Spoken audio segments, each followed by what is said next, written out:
What's up, everybody? This is Same Sis, but different. And I'm your girl, Shay Live. And I'm Asia. And as you can already tell, we have a super special guest, one of our first interviewees on the show. And we are so happy to have her, our friend, entrepreneur, celebrity hairstylist, hair guru, Erinn Courtney. Hi, guys. Thank you. Thank you. I'm so happy to be here. I love you guys. We love you It's too. been a long time coming. It really, truly has. But no, for all of you guys that don't know, Erinn actually has done both of our hair.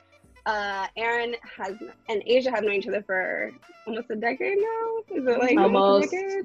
Yeah, almost. I've known Erinn for the last 4 years, and she is amazing hairstylist. And you guys loved our hair video that we did a few weeks ago, so we figured we'd bring in an expert to talk about, you know, keeping your hair in good maintenance, curly hair, hair growth, all the good stuff.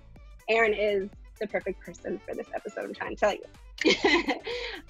But first, we're all quarantining, so we want to just check up on you. How are you doing in this quarantine? Oh, I am ready to get back to my clients. I'll tell you that much. I am ready to work. I need the braids. I need the curls. I need it. I need to get back to it. So I'm ready. I'm ready for Corona to be gone and ready to go. Yes. Over it. Over quarantining. That's what I am. I hear that.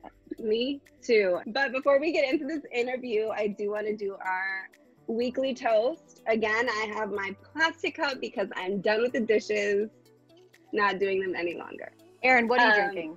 Yes. Tequila. You know, I knew I should have drank tequila because you were on the show today. I was like, Erinn likes tequila. I should do Casamigos. And for everyone who's just listening on Spotify, Erinn is drinking tequila straight. Yeah. Yeah. We're not. No ice. No ice. No chaser. No mixer. No fruit. No blend. No froth. Tequila in a glass. And a lot of it. Yeah. Well, cheers to you for finally coming on the show. We appreciate and love you. Cheers to all of your clients that you missed so much. And we love you. Cheers to healthy hair. Cheers. Oh, there I are. How did you become a hairstylist? Like, what got you into it, or did you kind of fall into it? I definitely fell into it. It kind of just happened. One day I was with my dad, summer vacation, and we were at his girlfriend's house, and I was so bored. And she was a beauty school dropout, so all she had for me to play with was her old mannequin head. And that's where I learned to braid. I was 9 years old, and my mom got a whiff of it. There I am doing my sister's hair for the rest of my life. And then I fought it for a really long time. I did all kinds of other jobs. And then one day I was just like, all right, I'm going to hair school. And the rest is history. I love that. Well, just like the both of us, you're an East Coast girl, down, born and bred, all Absolutely. that. What do you think is, if any, the biggest difference between doing hair on the East Coast with East Coast, you know, personas, and doing hair out here? For me personally, the difference is the quality of client I get. On the East Coast, I hate to say it, we could be a little cheap. And oh yeah, absolutely. Here, I think it's just like a lot more working professionals, a lot more women who are like making a decent amount of money, who care about investing in their hair. And investing in other things. That's why there's so many spas and so many nail salons and so many this and so many that, like that are like upscale. Here, I just believe that the quality of client is a little better. It's a little bougier. Yeah, it's a little bougier. It's a little my style. I think we get that because everybody used to go to the Dominicans for $20-$30. Exactly. And then when you actually grew up and you were like, dang, I can't keep going to the Dominicans. Or the Africans. Or the Africans. For the braids, yep. Yeah. And like when you're from the West Coast, I feel like you already know that your hair is going to cost a lot. So they might be more willing to pay. Yeah. But I just think that here too, there's just different tiers of like what you can get, because you can still go to like a Dominican or an African braider or hairstylist who will charge like not that much, but then like you have the Burke Williams of hair, you have, you know what I mean? You just have like the better quality of things that you can choose from here because it's so many people, and also so many other like celebrities and people who need like upscale stuff like that. So I see that. Yeah, it's just a little different. Well, for everybody that doesn't know, which is probably a lot of you, Erinn inspired my big chop 3 years ago. And it's crazy that it's been 3 whole years. Look at you flourishing now. You know, I'm really flourishing. I will say I went to go I was like, I want to concentrate my hair to see how long it is. But then I was like, let me just pull down a curl. And it's actually to my brush strap. So I'm doing a little something. Nice. But no, I had a question as far as like for clients or just anybody who's watching that's like, I don't know if I want to transition or do a big chop. Like, what do you tell people when it's like time to get a big chop? Like, when do you know? You know, I mean, you can know by looking at it. You can literally look at it and you can see that the curl pattern is not the same from root to tip. If you have if you have been relaxing or straightening for too long, you'll usually have like looser curls at the end and tighter curls in the root, which is of course not, you know, it's not consistent throughout the hair, so you should know. And then a lot of people, especially like with you guys' texture of hair, will try to do a wash and go, and the curls are not really, you know, making sense. So you got to use use products. So you got to take a wand and try to curl certain pieces to like try to get it to make sense. And that's just when you know, like, it's dead. Let it go. Your curl's not coming back. You can't revert curls that are dead, like that have died. I'm sorry. You can't revert curls that have died back to life. If they're dead, they're dead. They have to be cut off. Start over. Like, just give it up. Hey, straight to it. Yeah, East Coast all day. Just give it up. Yeah. If your hair is straightening, chop that shit off and we Yes. can roll back. Yes, True, it will. Our very own Shayla. Yes. I'll put up some like pictures from day one to now. Yeah, some before and afters. Different. Yeah. But I was gonna say, I remember specifically like Erinn telling me probably a few months before we actually cut it, and I was like, no, I'm absolutely not fucking doing that. And then Asia and Erinn both kind of like every so often would be like, just do it. And I was like, nah, all right. And I literally cried forever. But Erinn was like, if you transition, you're gonna have to cut it all off anyway. It's just gonna take longer. So if you're the type of person that's just like go big or go home, the big chop is definitely worth it. Yeah. I would say. Yeah, it is worth it. It's worth it. It's not a game though. It is no punk. Especially if you are a person who grows like long hair anyway and you love it. It's not a game.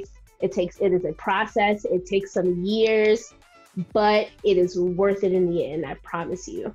It takes a lot of nurturing too, and a lot of learning, because I didn't even know I wasn't treating my curls right prior to it. But once I cut it all off and like learned what I'm supposed to be doing, a lot of work. But you seamlessly transitioned into the next question without even knowing it.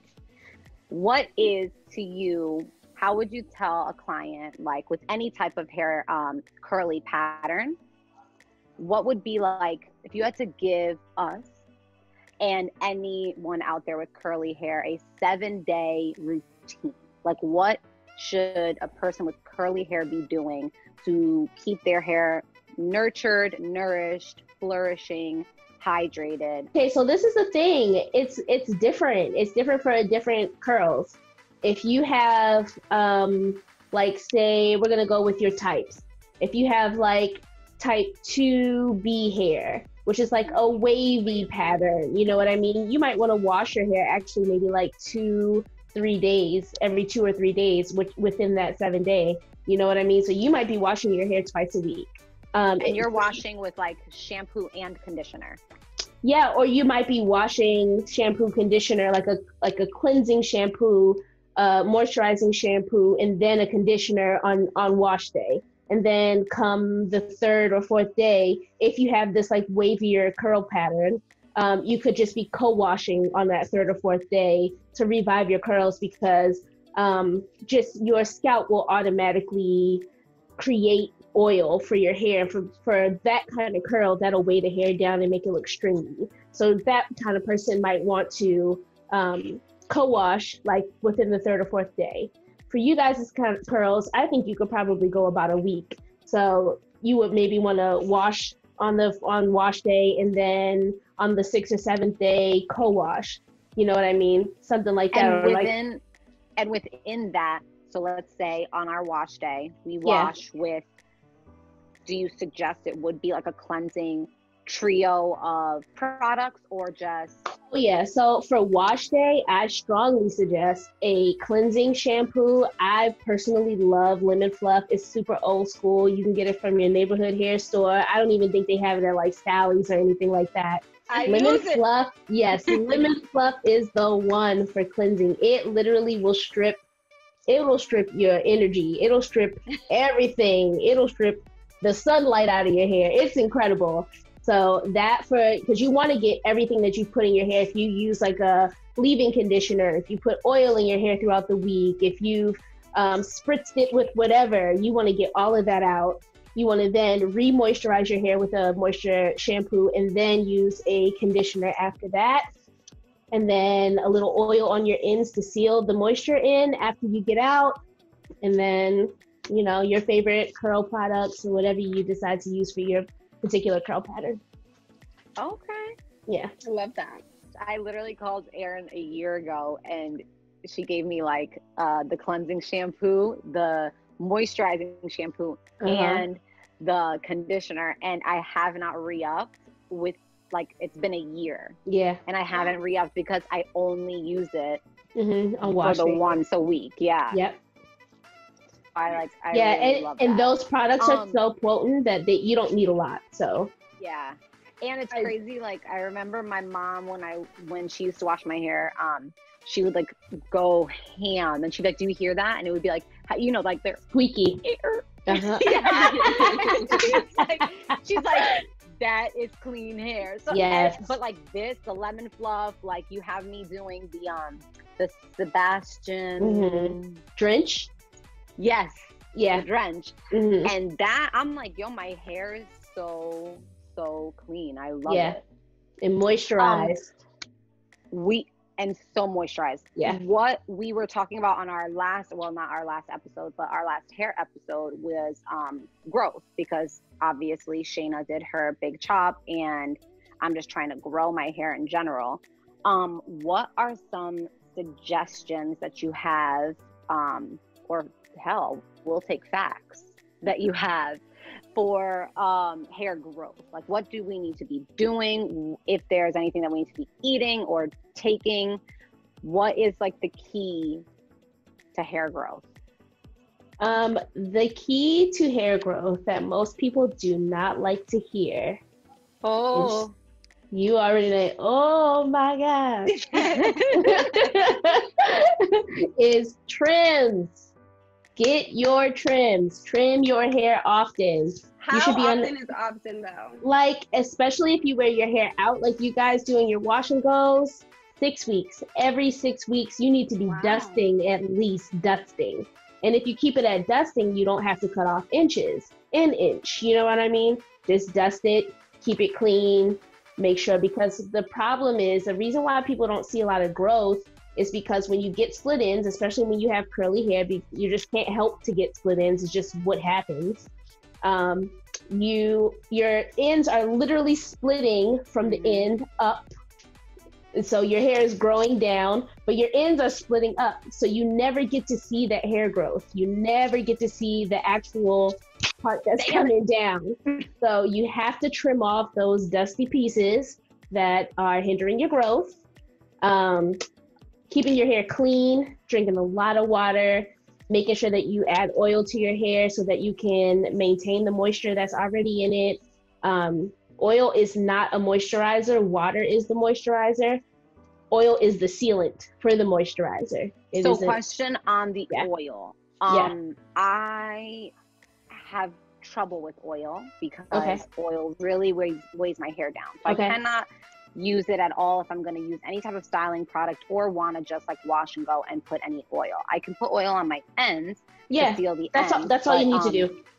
Okay, so I don't need to like. No. Okay. Especially if it's going to weigh your hair down, because your scalp already creates its own oil. So you'll get that. The oil is really just to seal the ends so that they don't break and split. You were saying how we do a lot of wash and goes, but a lot of people, me included, like to do protective styles too. Yes. How important would you say protective styles are for like people that are trying to keep their hair healthy and keep their hair like long and are growing? Like, how important is it to add protective routines to your routine? Very important. Very important. Especially if you have curly, like super curly hair, coily hair, because that's the hair that like tends to like to snap and break more often. It's actually the most sensitive kind of hair. Mm-hmm. Somebody with like a super coily pattern, their hair is very like just very easy to break. So especially somebody whose hair is super curly like that, you definitely want to keep it in as many protective styles as possible. And I can attest to that because I have locks, right? And so, with people with locks, their hair tends to grow really fast, right? Mm-hmm. That's just because the hair is being protected and you're not losing a lot of hair. There's no hair breaking. It's the same with braids. If you keep a lot of braids, the hair is not being rubbed on. You're not brushing it. You're not giving it a chance to be super dry and break off. You know what I mean? It's not being touched at all. So it just gives it an opportunity to grow. I do have one question though, because some people be losing their edges. So what are some tips for people that they can like, whether they're doing their own protective styles or going to get it done, like how do you avoid losing your edges when you're getting braids?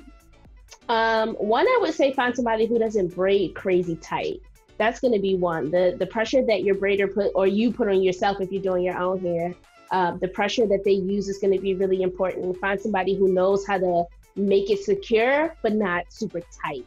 That's the thing. And then secondly, especially when getting even like braids, twists, or any kind of like thing where you're going to attach hair to have an extension of some sort, I would say use an invisible method.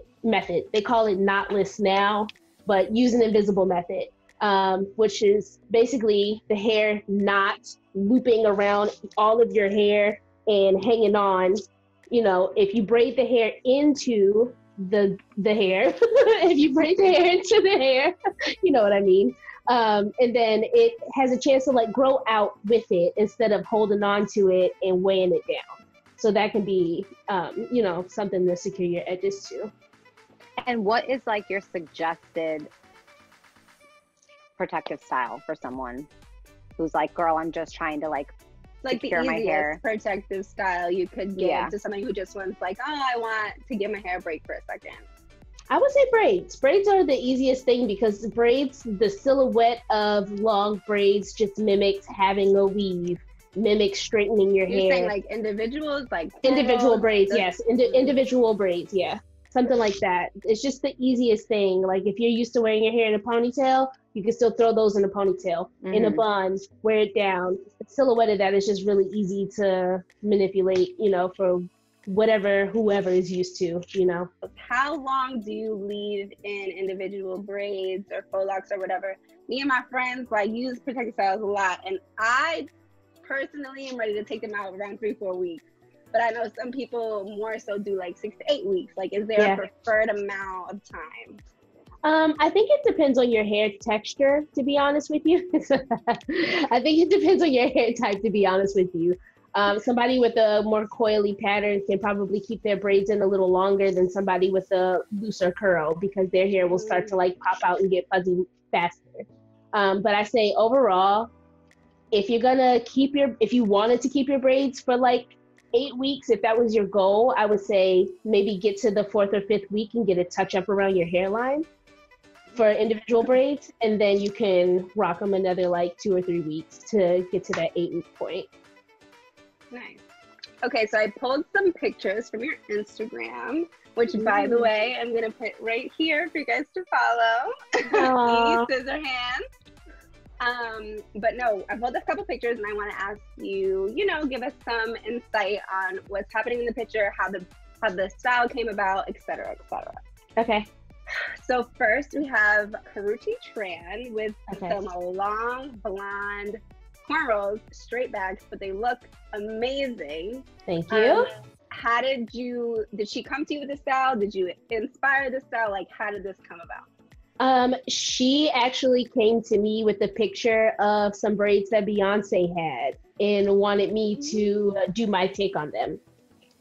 So that became like the style of the moment. Like the minute she posted that, it like blew up. Like it was insane. I was like, oh, Erinn did that. For her, or for that style, how long does that take, especially because the braids are so small? Yeah. How long does that style take to do? I think it took us about 4 hours, but that I did have my assistant with me, so I didn't have to braid the hair all the way down. My assistant did that part, but the style itself took me about 4 hours. And after you kind of posted that and it kind of went viral, how many people came to you to get that exact same style? Wow. A lot. A lot more people reached out about it to try to book, but at the time before coronavirus got me, I was booked out already like 2 months in advance. Let me tell you. Yeah. I used to be able to text her like, hey, will you free? Like now I'm like, I gotta book 60 days in advance. When we 60 days in advance and I need my hair done. She's legitimately booked up. My God. Like this is a cute kiki we're having, and we're like, yeah, here's her Instagram, and hit her up. But like, you need to hit her up knowing that you're coming for some dope ass. Yeah, like you need to know, you need to hear them in advance, and I am the girl. Yeah. Just to be clear, your hair will be laid for months. Yeah, I don't play. We were just talking about it. All these past, the past 2 episodes, Shayna had her braids in that you did, and it was like she just had to take them out because they had been in so long, and she wanted her curls back. But like they looked brand new. Every week we were like, I was working out at least 4 times a week, and so I sweat a lot. So my friend, I was being on FaceTime, and people was like, you know the braids redone? And I was like, it's 5 weeks. I'm going on 5 weeks. And like normally I take my hair out 3 to 4 weeks just because I be wanting something new. But I was like, Erinn did these, they look great. I feel bad taking them out because they still look new after a month. That's crazy. I'm glad they lasted you that long. When you start cutting and then like you wait too long and now your hair start itching. That's yeah. I get it. I totally understand. Brand new. That's awesome. But another person that you've done their hair that I saw on your Instagram was Jada Pinkett Smith herself. The auntie in my head. The queen. You're right. And her braids looked phenomenal too. Another like blonde braid situation. Also her skin looks phenomenal. That's just another little side piece. But like, what inspired Jada's hair, and also how did you even get the opportunity to do Jada's hair? I think that the reason why I even got the opportunity to do Jada's hair is because I've been doing Willow's hair for maybe the last 2 or 3 years, something like that. So I've met Jada a number of times, and she's always known that I did natural hair. So when she was ready to try braids, I guess naturally I would have been the person she thought about, just because I've always done Willow. So cool. So was she like just do whatever style, or did she have a style and that was like for you to do? I think she just wanted individual braids. That was the first time that we did it. We just did regular individual braids. She just wanted to put her hair away for a while. So it was just, hey, I got this much hair, braid it. So cool. Yeah. Well, you I don't love only when you do her hair. women's hair. I pulled an Offset picture, and you've been doing a lot of Offset Yeah. and like hair situations, like magazines, music videos, award shows. So tell us how Offset came about and how you guys come up with all these cool styles for locks. How Offset came about. Wow. So it's funny. The first time I got the call, first of all, let me start by saying I don't know how they found me for Offset. I don't know who referred me or how they got my information. The first time I got a call for Offset, I was already on the job and I couldn't go. I didn't get another call for him for a year. It was a year later that I got another call for him. And then from then on, I've been the one to do his hair. I think it's been a little over a year now, maybe close to 2 years now. When it's meant to be, it's meant to be. Yeah. Okay. Yeah. Don't ever stress about a lost opportunity. It'll come back around if it's for you. That's so dope. Yeah. But as far as like his styles go, he usually has an idea of what he wants. He has a mood, and when he's in a mood for a certain thing, that's just what he wants. And I just follow suit. I have a specific question about Offset and the styles for him. I guess like a two-part question. The pigtails that you did from Clout, from the Clout video. Yes, the Clout video. Uh-huh.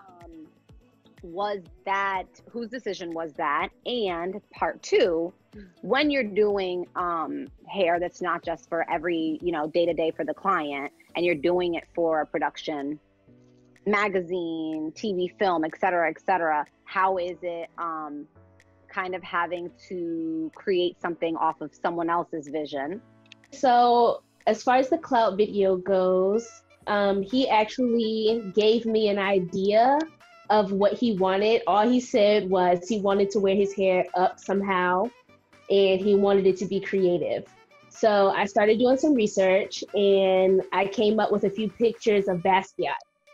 So I showed him, and he was like, oh yeah, cool.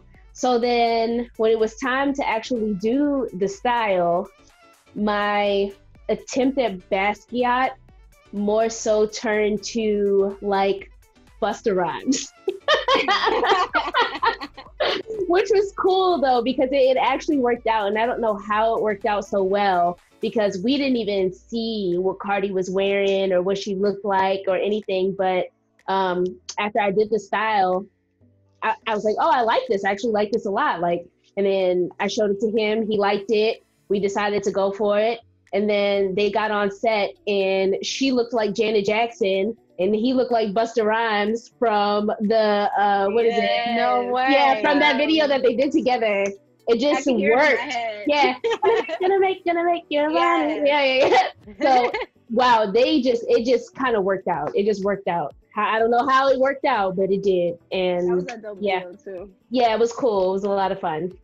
And is that kind of how it is when you go into like, like they give you just like this some sort of direction? Yeah, like what kind of, they can give you like a mood board or some sort of like, or what I like to do is I'll talk to the stylist, and I want to know what the person is wearing, so that I know kind of neckline I'm working with, or what kind of, where I can go with it. Does it need to be up? Does it need to be down? Like, certain things just work for certain things, and I kind of have an eye for that. So, I like to talk to whoever is in on the creativity to kind of just make my piece work with what's already going on. Cool. So cool. Well, we are going to go into our next segment, which is a new segment that we made up our last episode. Okay. So we call it Tips and Tricks, because because that is one of the most favorite phrases on this show. We like to give the goods. Give people what they want. So we're going to make this kind of like a game for you. We want you to make your answers under 10 seconds, real fast. And we're just going to fire off questions to you, okay? Okay. Get my brain power going.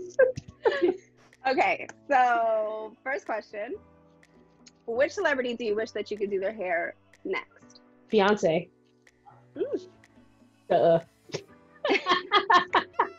Question 2. What is your go-to any style shampoo conditioner combo?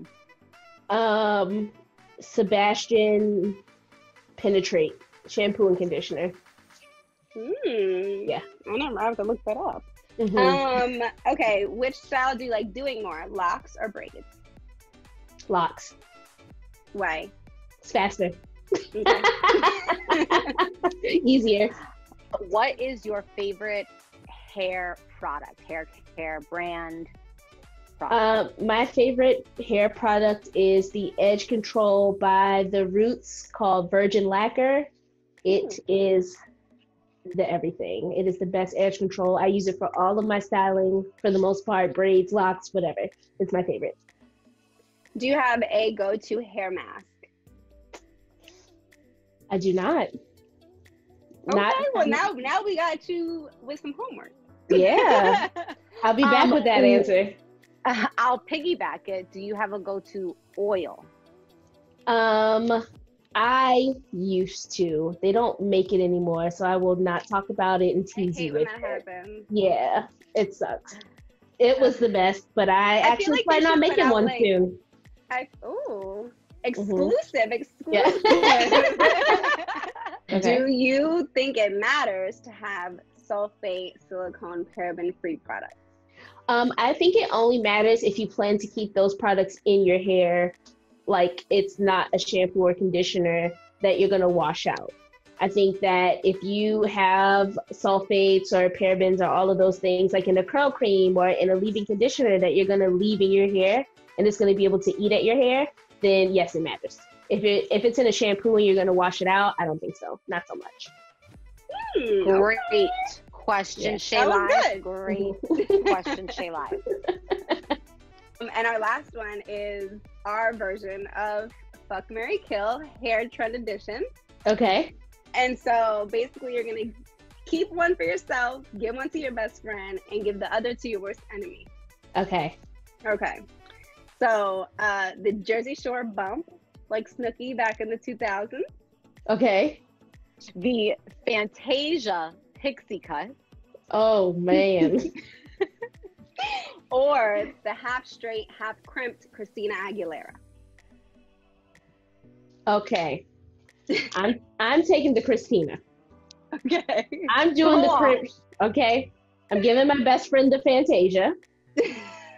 And then my enemy can have the bump. The bump was pretty bad.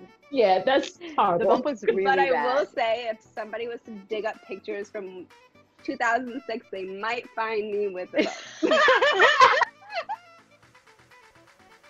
It was very tri-state area when it was very tri-state area. See, I'm a little more southern than you guys. So I'm like, we never play with that. What I will tell you is when the Jersey Shore hit the tri-state area, I mean, it really hit. Thank you for joining us and spilling all of your knowledge and all of your tips and tricks on us, and kind of giving us some facts and clearing up some stuff for us, because, you know, we've said it time and time again. It's like when your mom says something and then you hear it from somebody else and you're like, oh, that makes sense. Well, you know what? Erinn actually told me to do this, so I'm gonna go with that. Thanks so much. Where can everybody find you again? We just want to let you plug yourself, let everybody know where they can get a hold of you. Best way to get a hold of me is either on Instagram at _scissor_hands. That's SCIZOR hands. Or my website, which is www.erinncourtney.com. Perfection. Yeah. Well, I hope that you are staying safe. I hope that you are staying healthy and prospering as best you can. We cannot, even if that's sleeping more, honey. Yeah, you know. We cannot wait to hug and kiss you and hang out with you again. We need to plug ourselves before we hit it. We are Same Sis. Same Sis podcast on all platforms. On every single platform. Make sure you like, comment, subscribe, repost, share. You know, get into it. And we'll see. Bye, guys.